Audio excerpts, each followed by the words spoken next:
الحدي حدي محمد وشر الأمور محدثاتها وكل محدثة بدعة وكل بدعة ضلالة وكل ضلالة في النار.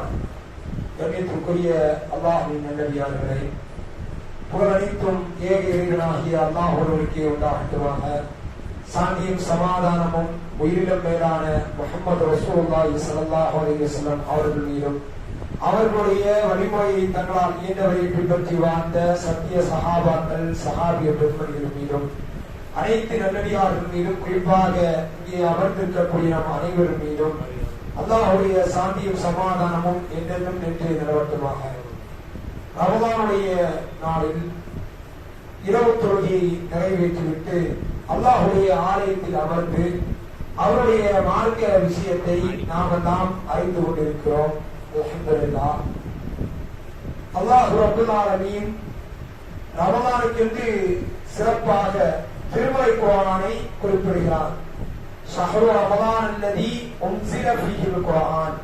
இந்த ரமலானுடைய மாதத்தில் தான் திருமறை குர்ஆன் அருளப்பட்டது என்று அல்லாஹ் ரப்பல் ஆலமீன் சொல்கிறார். அந்த திருமறை குர்ஆனுடைய சிறப்பை தொடர்ச்சியாக நாம் பார்த்து வருகிறோம். சில நாட்களுக்கு முன்னால் இந்த திருமறை குர்ஆன் மனித சமுதாயத்திற்கு மன நிம்மதியை ஏற்படுத்தி இருக்கிறது என்பதை நாம் பார்த்திருக்கிறோம். இதுபோன்ற ஏராளமான நன்மைகளை இந்த திருமறை குர்ஆன் இந்த சமுதாயத்தில் ஏற்படுத்தி இருக்கிறது. உதாரணத்திற்கு சொல்ல வேண்டும் என்று சொன்னால், இன்றைக்கு உலக அளவில் இந்தியாவை எடுத்துக்கொண்டோம் என்றால் கிட்டத்தட்ட 30 கோடி மக்கள் இரவு நேரத்தில் உணவில்லாமல் தூங்க செல்கிறார்கள் என்று ஒரு ஆய்வு அறிக்கை சொல்கிறது. ஏராளமான மக்கள், உதாரணத்துக்கு சொல்லணும்னா சோமாலியா போன்ற நாடுகள்ல உணவு இல்லாமல் மரணிக்கக்கூடிய அளவுக்கு மக்களுடைய நிலை இருக்கிறது. இதற்கு என்ன தீர்வு? இன்னும் சொல்ல வேண்டும் என்றால், சில நாடுகள்ல அமெரிக்கா போன்ற மேற்கத்திய நாடுகள்ல உணவு தாராளமாக இருக்கிறது, அளவுக்கு அதிகமாக வீண்வரையும் செய்யப்படுகிறது. அவை இதற்கெல்லாம் என்ன தீர்வு என்பதை நாம் சிந்தித்து பார்க்க வேண்டும்.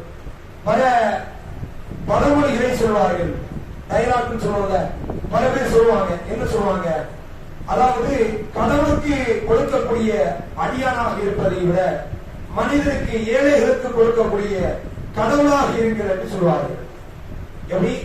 கடவுளுக்கு கொடுக்காத மனிதருக்கு கஷ்டப்படக்கூடிய மனிதருக்கு கொடுக்கக்கூடிய கடவுளாட்டு நீதி அப்படின்னு சொல்லுவாங்க. கடவுளை மறந்துவிடு மனிதரை நிறை என்றெல்லாம் சொல்வார்கள். எதற்கு சொல்றாங்கன்னா, கடவுள் என்ற பெயர்ல என்ன செய்யலாம், பால் அபிஷேகம் என்ற பெயர்ல பல லிட்டர் குடம் கிடக்கிற பால்களை கடவுள் தான் நம்பக்கூடிய கடவுள் என்று சொல்லி தலையிலே கொட்டான், வீண்வரையம் செய்கிறான். பக்கத்து தெருவில் இருக்கக்கூடிய ஒரு ஏழை சிறுவன் ஒரு கப்பு பாலுக்கு திண்டாடுறான். ஆனா குடங்களுக்கு பால்கள் வீணடிக்கப்படுகிறது, உணவுகள் வீணடிக்கப்படுகிறது, கடவுள் என்ற பெயர்ல, மதம் என்ற பெயர்ல. ஆனால் இஸ்லாத்தை எடுத்துக்கொண்டால் இதெல்லாம் இஸ்லாத்துக்கு பொருந்துமா என்று பார்த்தால் ஒருபொழுதும் பொருந்தாது. ஏன் பொருந்தாது? இஸ்லாத்துல உலகத்திலேயே ஒரு மதம் மற்ற மனிதர்களுக்கு கொடுப்பதை கடமையாக்கிய மதம் என்று சொன்னால் அது இஸ்லாம் மட்டும்தான். ஜக்காத், கலிமா, தொழுகை, நோன்பு, ஜக்காத். ஜக்காத் என்று சொல்லக்கூடிய இந்த கடமை யாருக்கு கொடுக்கிறோம்? அப்படி பார்சல் பண்ணி அல்லாஹ்க்கு அனுப்புறோம்? கிடையாது. ஏழைகளுக்கு கொடுக்க வேண்டும் என்பதை கடமையாக்கிய மார்க்கம் இஸ்லாமிய மார்க்கம். அப்ப இந்த ஜக்காத் ஏற்படுத்திய புரட்சி என்ன? இந்த உலக அளவுல நம்மால் உறுதியாக சொல்ல முடியும், 2.5% ஜக்காத் கொடுக்கிறோம். ஒரு 11.5 பவன் அதற்கு மேல் நகை இருந்தால் ஒவ்வொரு அளவு இருக்குது. இத்தனைக்கு அதாவது இவ்வளவு தங்கம் இருந்தால் இவ்வளவு ஜக்காத்து கொடுக்கணும். தோராயமாக 2.5%, 100 ரூபாய் இருக்கிறது என்று சொன்னால் 2.5% ஏழை இருக்கக்கூடியது. ஒரு 11 பவன் நகைக்கு மேல நமக்கு இருக்கக்கூடிய சொத்துக்கு, அது விரிவா பேச வேண்டிய டாபிக், சுருக்கமா சொல்றேன். 100 ரூபாய் இருந்தால் 2.5% ஏழைகளுக்கு கொடுக்க வேண்டும். இப்படி நாம் 2.5% ஏழைகளுக்கு கொடுத்தோம் என்றால் உலகளவில் இருக்கக்கூடிய அனைத்து மக்களும் அனைத்து செல்வந்தர்களும் இப்படி கொடுத்தார்கள் என்றால் உலகத்தில் ஏழைகளே இருக்க மாட்டான் என்ற அளவுக்கு நிலைமை மாறிவிடும். இது ஏதோ கதையாக சொல்லவில்லை. உலக அளவுல 4 ஏழை 4 செல்வந்தர்களுடைய பொருளாதாரம், உலக அளவுல 4 செல்வந்தர்களுடைய பொருளாதாரம் 40 ஏழை நாடுகளுடைய பொருளாதாரத்தை விட அதிகம். 40 நாடுகளுடைய பொருளாதாரத்தை விட அதிகம் என்று இன்னைக்கு ஆய்வு அறிக்கை சொல்லுது. இந்த 4 நபர்களும் ஜக்காத் செய்துட்டான் என்ன நடக்கும்?